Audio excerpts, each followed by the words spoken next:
So hello and welcome to this webinar.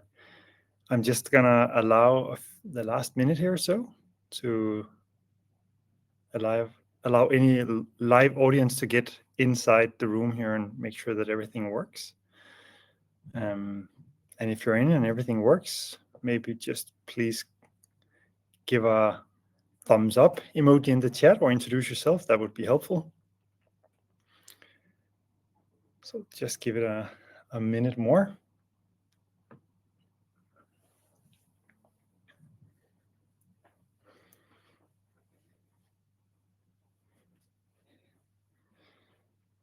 And good morning, Dora. It's always lovely to meet people from Portugal that usually says good morning all the way to the afternoon. That was one of the things that I learned working with Técnico Lisboa, and some fun we had on some of the meetings. Because from Denmark, where we are originating or sending the webinar from, it's usually morning until 9 a.m. and then it's about done. All right, let's get started. And thank you for joining. So this is a little bit different than the webinars we usually do. We actually spoke with Técnico Lisboa after been working with them for a year's time frame if they would help us do a case study or they could share their experience, and we decided that we would opt to do a recording of it. And actually do a webinar style recording of it to make it a little bit more interactive instead of just a pre-produced recording. So for those of you who joined live for this session, welcome too. This is also intended for recording purposes, and we will share it after with people of interest to this. So welcome too. We have set off an hour and we will be done by 2. And for those of you who don't know me, I am Gorm Eriksen. I am a principal consultant of StudentPulse, been working with institutions all around the world on quality and well-being and student experience and student engagement, and how to drive response rates and how to work on improving quality and improving well-being of students. And particular for this session, I'm going to talk with Carlos, and I'm going to introduce him in a second. But Carlos is a engineer, associate professor of mechanical engineering from Técnico Lisboa. And Técnico Lisboa is the School of Engineering and Technology of the University of Lisbon. And I'm pretty sure Carlos will be introducing himself more thoroughly in a second, but before he joins the stage, I'll just give a little bit of background on StudentPulse and what we are. Usually these webinars are all about us describing ourselves and how wonderful our product and what we do is. But for this webinar today, we will keep that very, very limited and actually just go straight to having an introduction and Carlos to share the experience of working with us and using the product, but more importantly, not just our product, but actually changing the way that Técnico Lisboa is working with feedback, student experience, and driving the university to a better place to study. So a quick note on StudentPulse. So StudentPulse is a feedback platform. And feedback in this is the exchange of student experience to the institution. So StudentPulse is both a traditional survey platform in the sense that we are capturing student experience of the courses and we're really providing that feedback to the university. But a part of StudentPulse is also that we provide interventions. And interventions in this case means that if somebody are struggling academically or personally or socially, we are there and can provide intervention within the product that allows the student to reach out for support. If you click on the handouts on the right side of your screen, I'm pretty sure it's on the right side, you'll be able to find a PDF file with a few screens of our product. And I'll just show it here. So this is just to give you an experience. I'm not sure how, I know that Carlos is not going to show a lot from the actual product itself, but here's just a few screens for you to understand what StudentPulse is. So StudentPulse is a micro check-in system. We will ask questions, they will rate it, they will potentially fill in additional context or content feedback to that. And if they're struggling or the system identifies that the student is at risk, we will be able to intervene and ask the student for contact information to support them. So I think with that said, those were the very basics of StudentPulse. I would really love to introduce Carlos, Associate Professor, Mechanical Engineering. He's a Vice President also of the Pedagogical Council. And I've been working with Carlos for the past year and visited Lisbon once to conduct a multi-day workshop. So welcome, Carlos. I would love for you to join the stage and introduce yourself. There we go. Thank you very much. Well, good afternoon, everyone. So I'm just saying good afternoon, so just just to contradict Gorm a little bit. Thank you very much for the invitation to share our experience, which has been super transformative here in the institution, as I hope I will demonstrate to you. Well, you just introduced me just to say that 4 years ago, I started this sort of management job in the university, in the Pedagogical Council, and one of my main jobs is actually to assess how the courses are going and identify the ones which are not going very well, and then take actions on it. And but I will give a little bit more information on that. So I thought of my presentation sort of 3 parts. So I will just briefly introduce IST. It's not to convince you to study in the university, although you're welcome to do it in the future, but it's just to give you a little bit of the sense of the size of the school and some specificities about us. And then I will just dive in a little bit in what led us to use StudentPulse, and then take some conclusions and have some discussions with you. So I will just share my slides, and just one second, Carlos. I'll give the word to you. I'll jump off stage and I'll be back with you at the last part of it. Feel free to ask any questions in the chat for the audience. I'll be here also, and I might interrupt you if you go full ballistic or if there's a need for that, but go with it, Carlos. Right. Okay, thank you very much, Gorm. So well, as I was telling, and that's the motto of my presentation, is that learning quality assessment, that's one of my jobs, and how for us in our school, this is a sort of a driver of student well-being, and what led us to use StudentPulse. So just some pictures, facts and figures about IST. So IST is now 124 years old, or will turn 114 years old in the next month. We have around,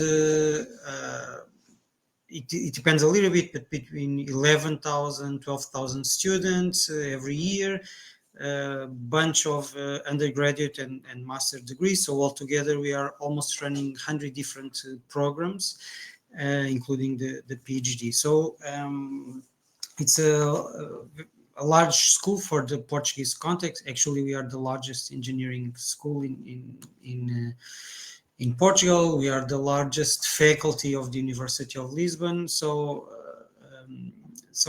the size of our school is an important issue to take into account. So we also have a lot of, fortunately, a lot of international students coming from at least 80 countries. The students we get, and this is an important part, they are among the ones with the highest GPAs from high school. Okay, so in Portugal, to get access to university, there's a bunch of national exams, and basically the students are sorted out by grades, and well, the ones with the highest grades are the ones picking up the courses, and IST for most of these courses have the sort of the best students from all the country. We are also a very dynamic school with a lot of spin-offs, and we have a large network of alumni. Our researchers publish a lot. Our graduate students, they easily find job these days. So this is just to set a little bit that IST is regarded in Portugal as with a very high reputation. The students, which basically means that the students, when they join our school, they are very demanding. Okay, they are very good, and they are also very demanding, and they are expecting and for the best student experience possible. Now, in 2021, there was a regulatory change in the higher education. So basically, in the case of engineering, we had most of our degrees were 5 years, so we call it integrated master. So the students joined the bachelor and they did all the way through master, the end of the master. But in 2021, we actually had to implement the official separation between bachelor and master, and we took that chance. That per se was not really a significant change, but we took a chance there to revamp our educational model. So, for example, we introduced more project-based learning. We introduced human arts and social science courses within our strong technical engineering degrees. We introduced a lot of flexibility. We promoted more multidisciplinarity among the courses, and so that created a sort of a new feeling on how the courses were going to run, and how the professors were teaching. So it was a big change in our university. And we had 3 goals in mind on that. Actually, to improve the IST experience from students, because they are expecting that, increase the students' learning satisfaction, and also we wanted to decrease the dropout and completion time rates from some of our degrees. Now, this transformative change was also driven by the fact that, so at the end of a degree, we ask all students a lot of things of the experience throughout at the time the 5 years, and now the 3 or 2 years they had it at IST. And I'm just sharing some of the sentences we got. So some students saying, I don't understand the relationship between classes. There are a lot of theoretical classes. We actually heard that students of IST were not very strong advocates of IST experience. So when they leave school, they had a sort of a little bit tough experience, and this is not the sort of things we were expecting. It's true that our school, it's known for being rigorous and demanding, but all in all, we would like our students to have when they go out, that they have that they engage other people to come to school, and they share the great experience they had. I guess this comes a little bit because we ask this at the end of the full path in the school. So I guess most of the students, when they are finishing a degree, I remember I was like that myself. We are a little bit fed up with our school, so we just want to move, to professional life, and so change the scenery. But still, we thought this was not the best sort of visit card for our institution, and we understand that mostly of IST well-being experience is pretty much based on the learning experience.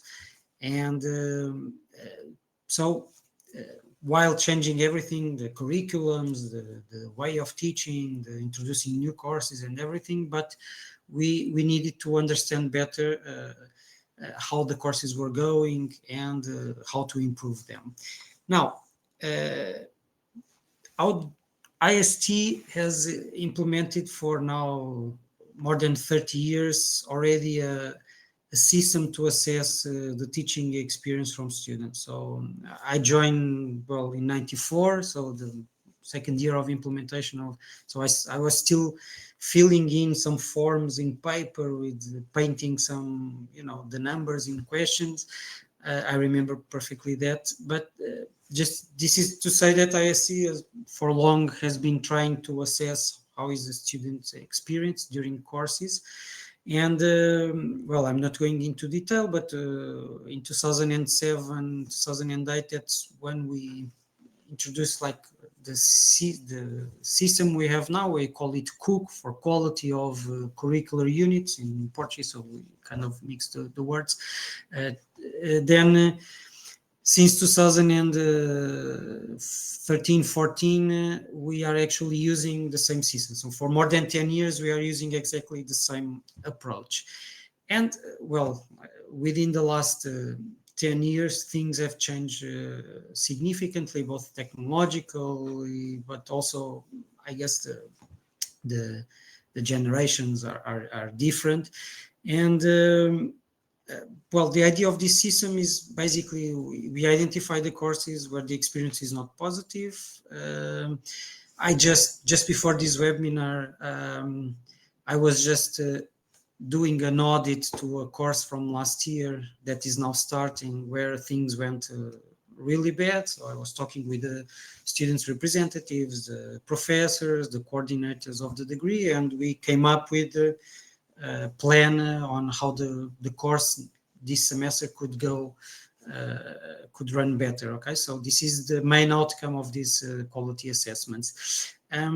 We are also using it to promotion. Okay, so as a professor, which is well, it's not the most fundamental criteria, but a professor to be promoted in our school, it requires that the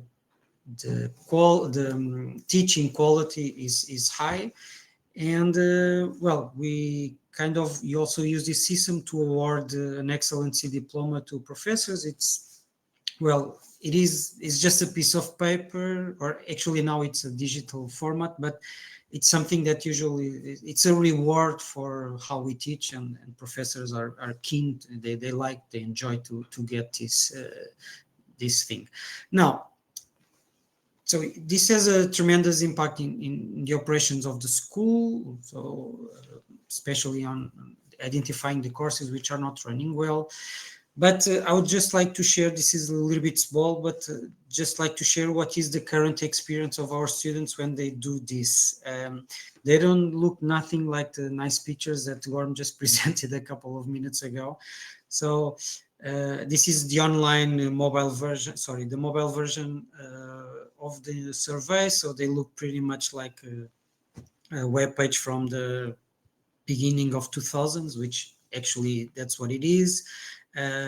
So each student has to answer at least 55 questions for each course they took in semester. So they are usually taking 5 courses per semester.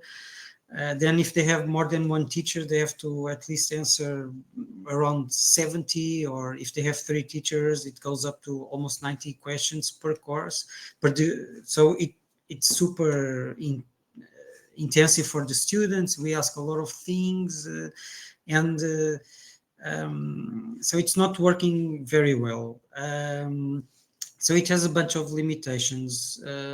One is that actually, and this is the main limitation, so the students answer these surveys after they finish the courses, and then we have to process all this data, and then the students representatives, they can add some comments, the coordinators, the professors. So all in all, I'm, like I was mentioning, I am now doing the audits for the courses that ran almost 1 year ago.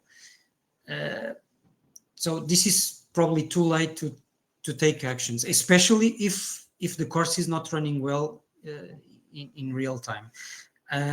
So it's impossible or very hard to assess real-time issues in the degrees.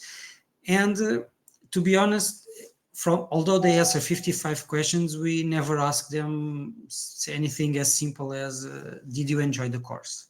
Okay, which is a little bit subjective, but I guess probably it's the most important thing that you can ask a student is if at the end the course was something he enjoyed or not. So the current system has these limitations, and the consequences are various. So students we kind of force them indirectly to answer the questions, but students, they are very smart, and they find ways to kind of avoid answering the questions. So our participation rate has been decreasing for the last 5-6 years. So we already had a rate around 80%, and now we are on the 60s and going down. There's no immediate feedback. It's too late. The platform is awful, as I showed you. So the students' experience regarding this process is either neutral or negative, to be honest. So they think it's not worth to answer all these questions. It has no impact on the school. And the main reason is because, they've done the course, they didn't like it, but they moved to the next ones. And when we fix the courses that didn't go well, they don't know because they already did it. Okay, so this lag actually is very gives the perception to students that that answering all these questions has no effect at all, which is not true. And most of it's and I've had this experience. So at the end of getting all these answers from all the students in a particular course, it's very difficult for a professor to actually do something with that information. So let me give you a simple example. One of the criteria we assess is the pedagogic capacity of the professor. We ask the students like 2 or 3 questions around this. Does the professor, I don't know, his experience on what he's teaching, he's conveying the message in an interesting way? So they answer in numbers, but to be honest, if the grade is not very good, there's not so much that we can do. Okay, so the feedback to professors is very limited. It's just a number, and it means what it means. So having said this, so we had this system going on. We were changing things. We were expecting, because everything was new, the curriculum, the way we taught, everything, we were expecting a lot of issues because professors were experimenting new learning pathways, new pedagogical methods. So we were very concerned 3 years ago when this all started that how can we find out if things are going okay or not, and how can we give a tool to professors to fix the courses in real time. So the first year we did this in a very for a technological school, a very untechnological way, which was we were just calling every week the students representatives from all the degrees, asking how our classes are going, how is the evaluation, how is the teaching approach, and whatever. And we made the phone call. So we are talking about, as I mentioned, close to 100 different programs, and then in each program we have different first year, second year, third year. And so we were talking to 200, 300 students, and it was impossible we could not find problems in time, that first implementation. And then one of our students found StudentPulse. So the Pedagogical Council is basically half students, half professors, and one of the students in the Pedagogical Council, he actually found the StudentPulse, and he said, well, I found this company that does these micro surveys to students, and I think that's what we need. It's not, we don't need to call the students. It just, I don't know, they do the questions in the mobile, and we can immediately see the results. And we said, well, let's try it. So we got in touch with StudentPulse, and we set up a project that ran last year for both semesters, and we engaged 44 courses. We thought that was sort of statistical representative of the almost 800 courses that we are running per semester. And we engage among the different courses 2,600 students. That basically, as I mentioned, this is so at least 1/4 of IST students were involved somehow in, at least they answered one of the courses to StudentPulse. And we decided not on, so we were, this is important, we were driven by the academic performance, how we teach, but actually we were also concerned of the well-being. And so this was the first time ever at IST that we have asked questions like, okay, after we ask how is the course going, how is the materials, how is the evaluation, and then at the end we ask, okay, how are you feeling this semester? What's your, I don't know, are you feeling confident for the next month or something? And that was super important, as I will show you. So I'm actually showing here some snapshots directly from the platform, from the students, from the professor and pedagogical council perspective. So we as a professor, and we immediately see, so the questions are sort of classified into main groups, the ones more regarding well-being or mental health, and the ones regarding the confidence of the student. And well, this is in a scale from 1 to 10. Things were not, so this is the average of all the courses that we've tested, so things are not great at IST.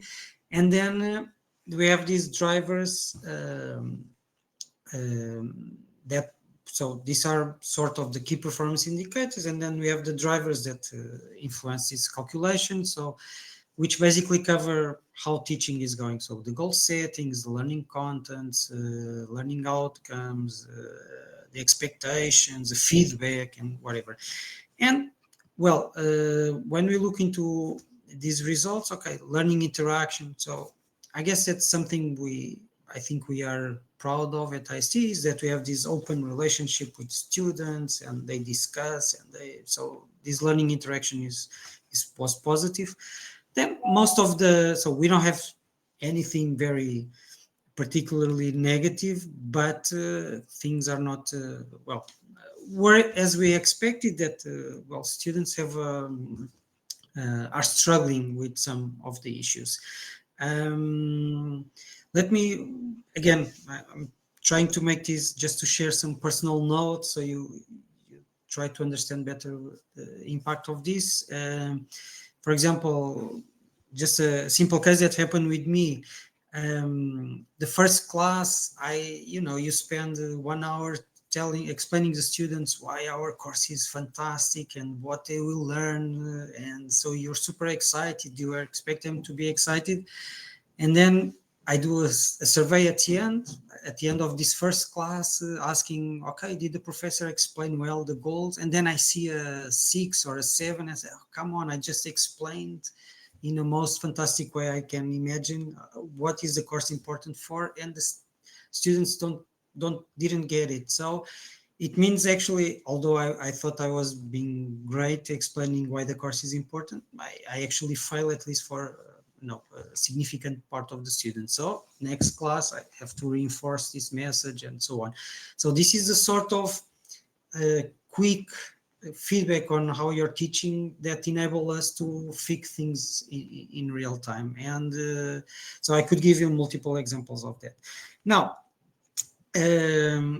one thing we found out, which was particularly surprising, and we couldn't have done it without these surveys, was the expectation and confidence of students which are just entering the school. I remember when I was 18 years and I entered IST, I was super excited and I wanted to, learn everything there was there to learn. But what we see, these are answers from students in the first day of their classes, in the first time they are at IST, so in 2 general courses like chemistry and linear algebra. And you see immediately, for example, for chemistry, that 50% of the students, their expectation at the first week is already sort of low. So that means that, I don't know, they heard colleagues or cousins or older brothers that have been at IST that IST is tough and difficult and whatever. And when they join the first day of classes, they're already, they're already sort of afraid of what's in face of them in the next semester. This was it was staggering for us. We had no idea. So we knew that older students, they have hardened their skin, as we say in Portugal. So they knew what they was expecting, but first year students having already these sort of not so positive expectations was really different for us. Again, this is things which I just took directly from the platform. I'm trying to show you how easy it is to easily find out indicators in the platform that kind of informative. This was for us also very so. In the platform, the students can answer, actually provide comments, written comments, and the StudentPulse actually classifies among them the most important ones using the algorithm. Then maybe Gorm can go through a little bit on it. And well, it's super good for a professor when after teaching a class he gets feedback on what the students liked and what the students didn't like. And the negative comments are actually the ones that help us to change the course, to steer, to change things in real time. And the experience for all the colleagues that have participated in this pilot has been, I found out that this part of the course was not going well, and in the middle of the semester, so I could actually, improve it. I gave more exercises, I shared more slides, I actually changed the way I explained something, and this was based on the students' comments. Now, just to finalize, so again, remember, I'm sort of the keeper of this quality assessment system. And although we were running the StudentPulse platform, at the end of the semester, we actually had to do these 55 question surveys, very long surveys. And I decided to do a simple study just to find out if what we were asking with 1 or 2 questions. So these micro surveys of StudentPulse took 5 minutes to students to answer at the end of the classes. They gave or not comments, that's up to them. And so I did a sort of a study trying to assess if the answers that we were getting from StudentPulse actually match what we had at the end of this long survey at the end of the semester.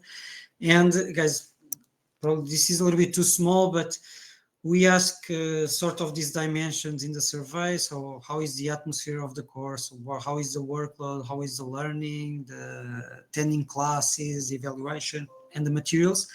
And the correlation was pretty strong between the results we actually had and the final semesters. And, the sort of outliers that you see here, which are the parts that were negative in StudentPulse, they actually became usually a little bit better at the end. So this is just to say this comparison is not super fair, because it's totally different when you're asking in the middle of the course, are you enjoying the materials? And maybe you are not. Then then you change things, you give more materials, and then at the end of the course, when they answer this final survey, actually they answer, no, the materials were okay. Yeah, because at the beginning they started in a worse way, but then you knew about it, you were able to change it, and then at the end result is better. So our experience is that the points where it didn't match exactly the classification between the StudentPulse answers and what we got at the end is because actually things improved. This was a very transformative project, so professors liked a lot, students liked a lot, and the main distinctive features are this: it's the easiness of use by both professors and students. So this is a very short picture of this is what shows up in their mobile phone. Is the course fitted well to my prior knowledge? This is something we usually ask in the final survey, also here. And then they just quickly give 5 or 6 or 7 or whatever they want. And then if they want, they can actually add a comment saying, well, this doesn't fit because I don't know anything about chemistry and I need for this course. And then based on these comments, I actually can, as a professor, I have a lot of students that they think it's not fitted because they missed this content, so I can fix that during the course. And then the platform itself for the professors and the management bodies ourselves is super easy to work with. We can download the data. This is a study we did on our own to try to synthesize all the comments and try to identify the issues in a particular course, doing some sentiment analysis and all these things that related to AI that enable you to understand what's going on from open comments, and this was super important. And so the main findings. Go ahead. Before you continue, Carlos, I just wanted to maybe you could go back one slide. Yeah, sure. Sorry. Yeah. So there were just 2 questions that I think would be great for you to address before we get to the end. So Tanya is asking about the Pedagogical Council and how it's appointed, who's selected to attend. Is there any external stakeholders there? So I think maybe addressing that, and then Dora asked about participation rates and response rates, and I know that's something we discussed a lot, both because you had a very different approach at IST in the beginning. It was mandatory, the old Cook system, the quality system. Mm-hmm. So we were talking about participation rates. So maybe address the board or the council. Yeah. And then, okay. After, tell us a little bit about participation rates.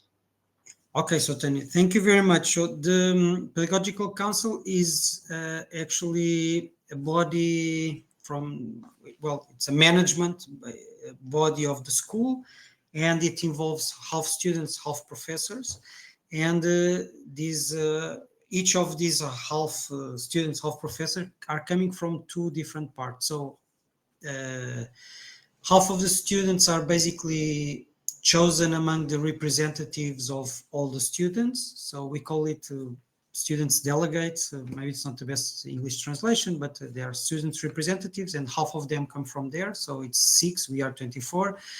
And then the other 6 students there's a list, they create lists, and then there's an election among all the students. And the same goes with the professors. So half of the 12 professors are coming from the coordinators of the different degrees. So they choose among themselves 6 representatives. And the other 6 members, like I was coming, are so they create lists, and then they are elected by their peers, so by professors. So it's an elective process, every 4 years for professors, every 2 years for students. And we don't have direct external stakeholders, but we engage. So for a lot of decisions, we usually invite external stakeholders to give their opinion.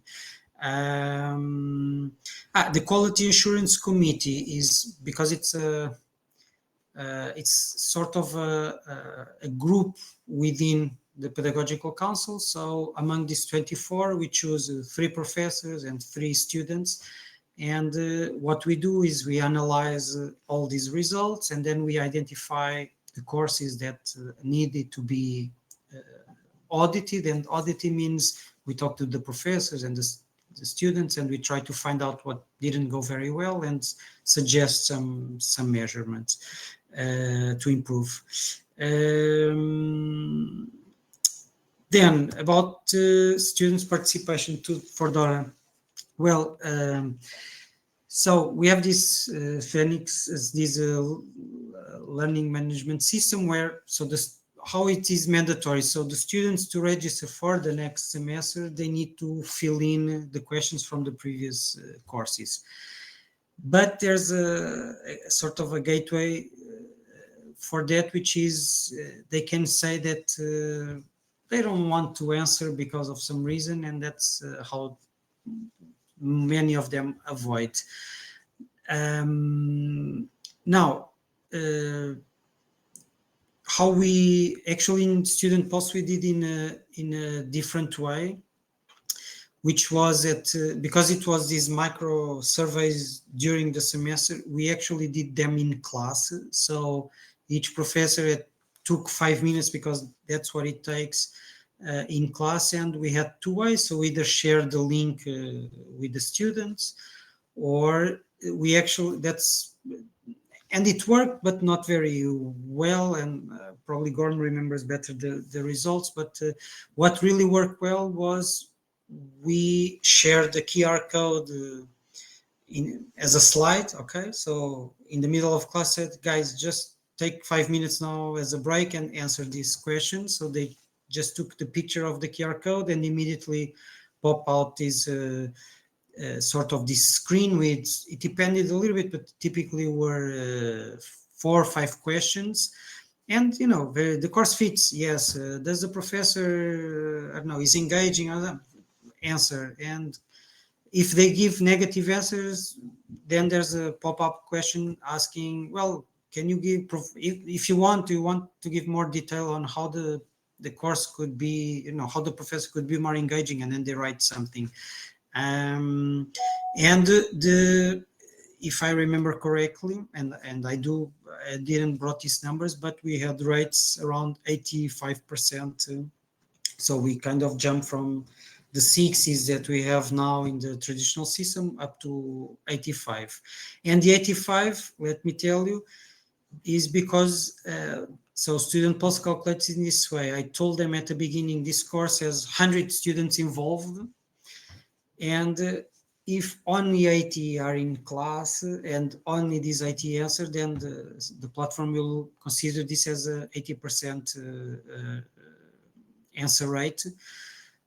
So, but at IST is not mandatory to go to classes, and we have typically the students, especially at the end of the semester, they don't go so often to classes. So to be honest, I think the participation rate in class was, if not 100%, was close to it.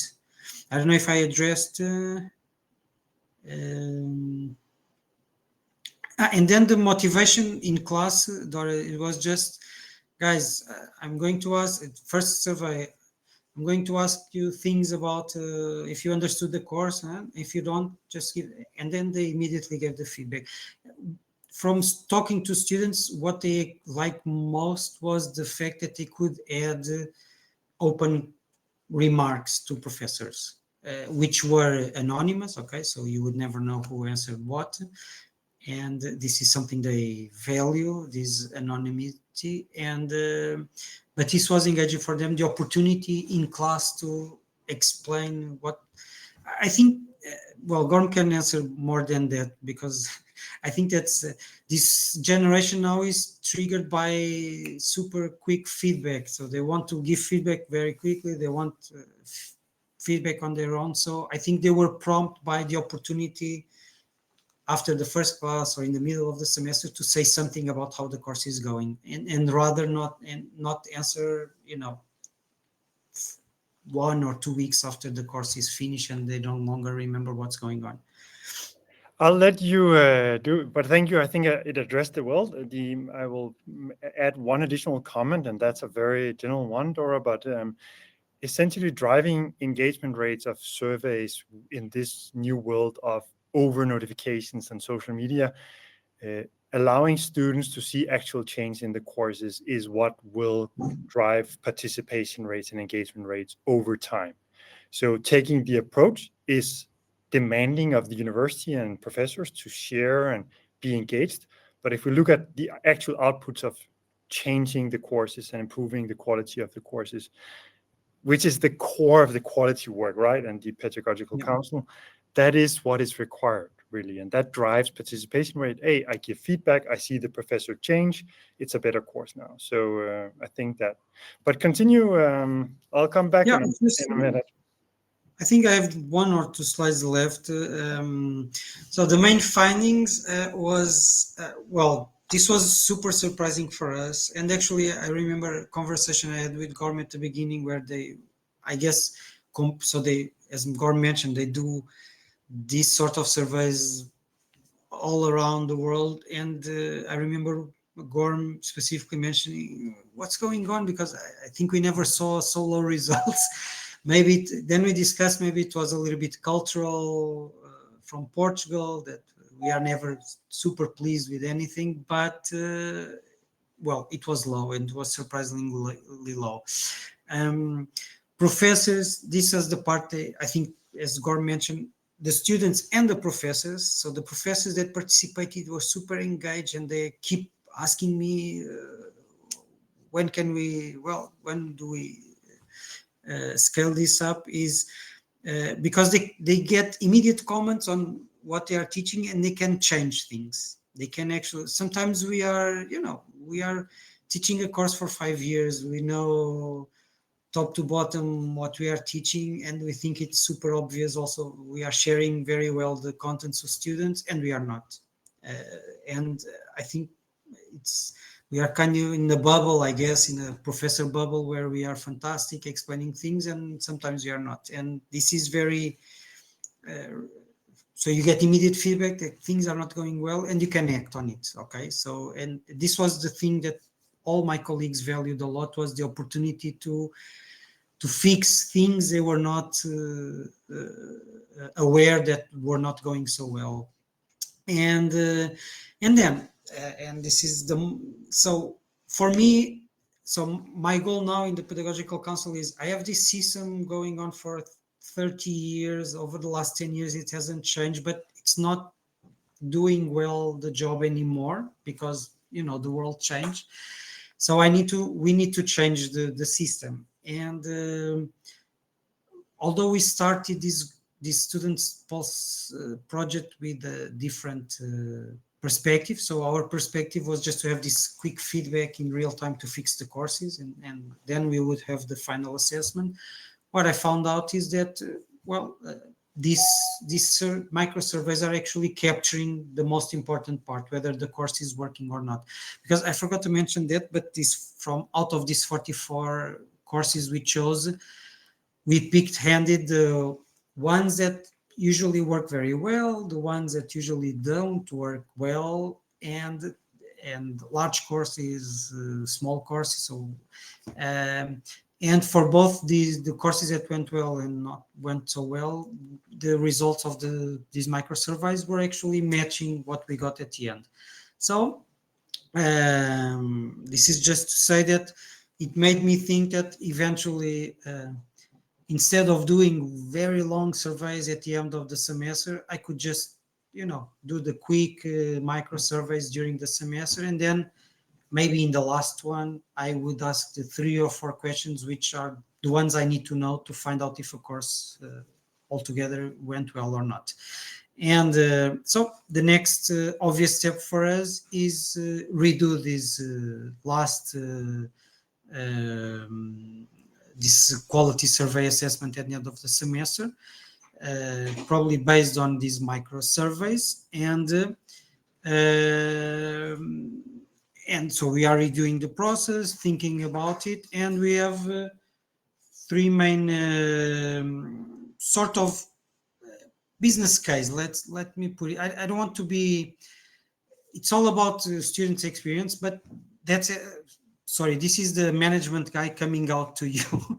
Is that the inefficiency in teaching has a lot of costs, and for example, the student experience, the fact that the students at the end of a degree, they say that they didn't like so much the course or not.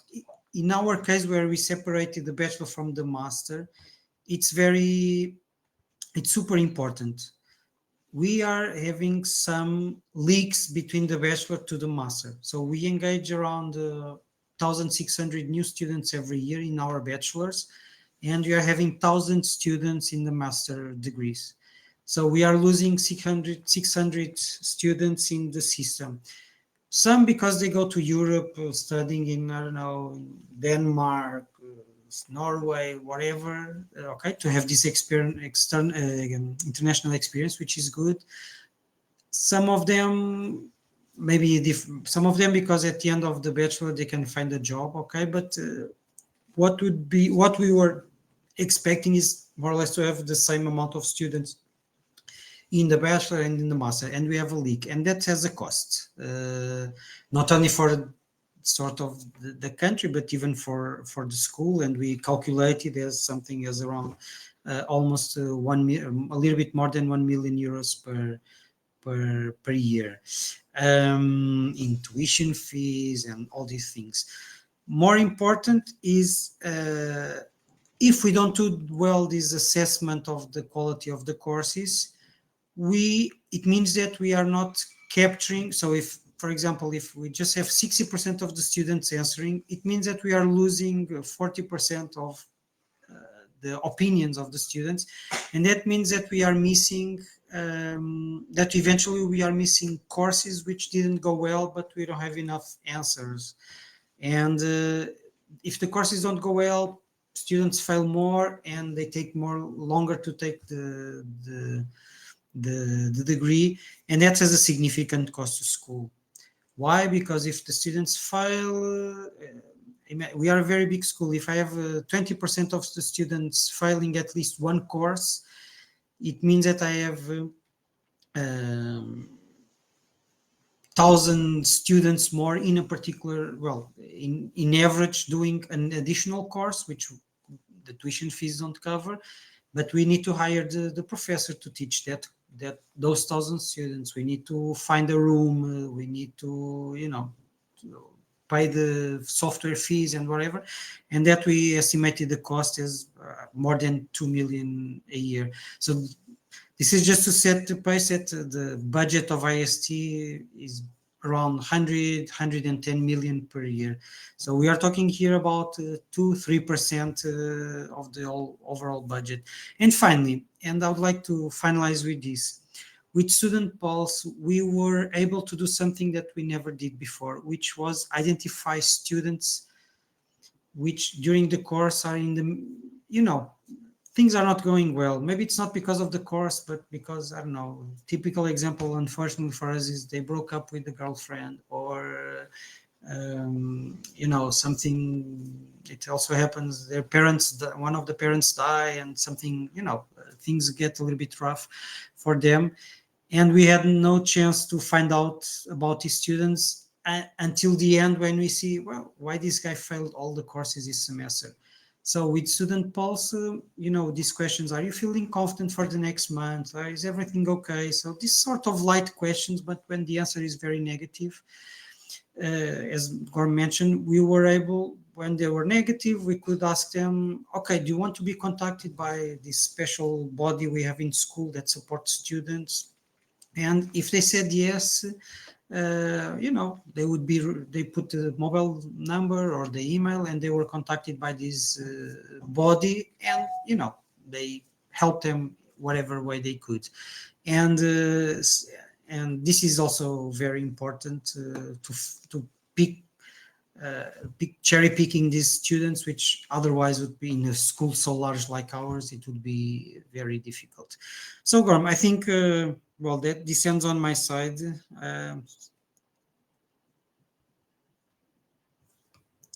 Thank you for sharing that. And if there is any questions in the chat, feel free to pop them in.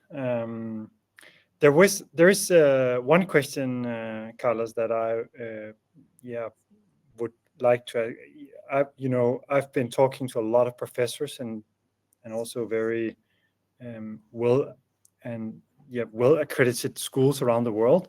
And one of the things is when we talk about well-being and dropout rates, sometimes that is a little bit of a sensitive question for professors and high-ranking schools.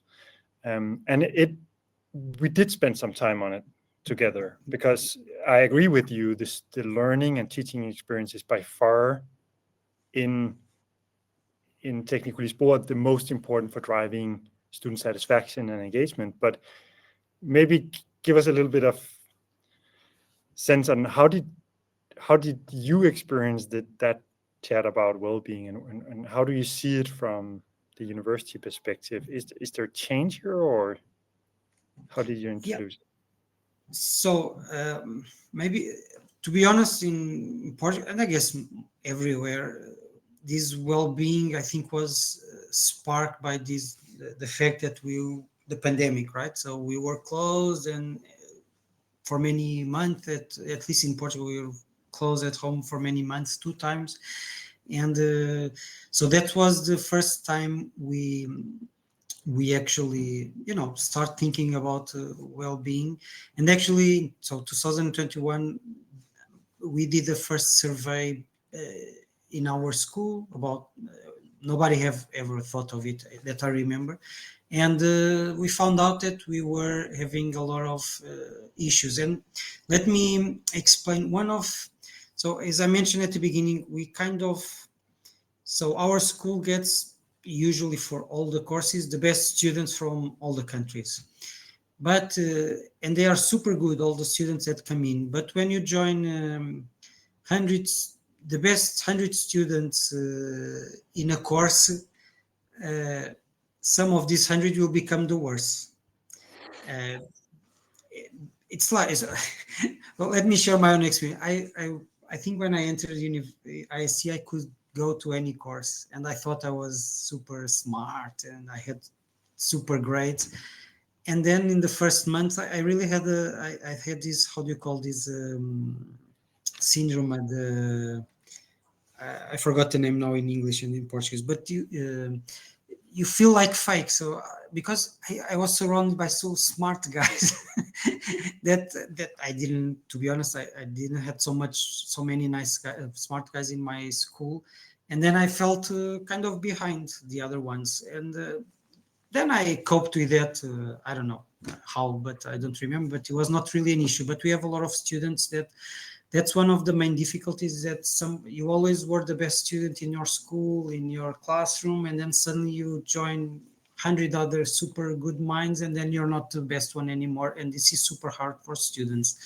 And then we have issues now, for example, when we have economic crises, for example, during the pandemics, that was important. So a lot of people lost jobs. So the parents lost jobs, and they felt, it has impact on the students' lives. So there's a bunch of, and then it's, I guess it's the generation. So they are, I don't know, they have different, what was, how shall I say this? I hope you understand. But, eventually how professors would address you 20 years ago, it was okay, and it's not okay today. So all these things impact on the students' well-being. And we actually, for 30 years also, we have a body which has psychologists and sociologists. So they give support to students that are in needs. But and this is the important part, this body, they only get them when the cases are very acute. So when things are really bad, and so there's not so much you can do. And with what we felt is that with the student pulse micro surveys that kind of pointed to the body, the potential cases, you're never sure, but so this body basically gets them early, and they can, well, when things are not super bad, you can you can do much more things. I don't know if I addressed the question. I think you addressed it very well, and thank you for that. I think Tanya had another question, but we will have to round it off now. We booked an hour for this session, and to respect that, we will close it in. The recording will be available. If you want the slides, they can be found in the handout section. I think there is the IST slides that Carlos just shared, so feel free. And yeah, definitely, if you have any additional questions, either reach out to me or Carlos for that. We'll be happy to share experience, any demo or anything we can do to support you. But thank you a lot, Carlos, for sharing the experience, and I hope we will be working together in the future. Okay, Gorm, thank you very much for the opportunity to share also our project with you. Have a nice one, everybody. Bye. Bye-bye.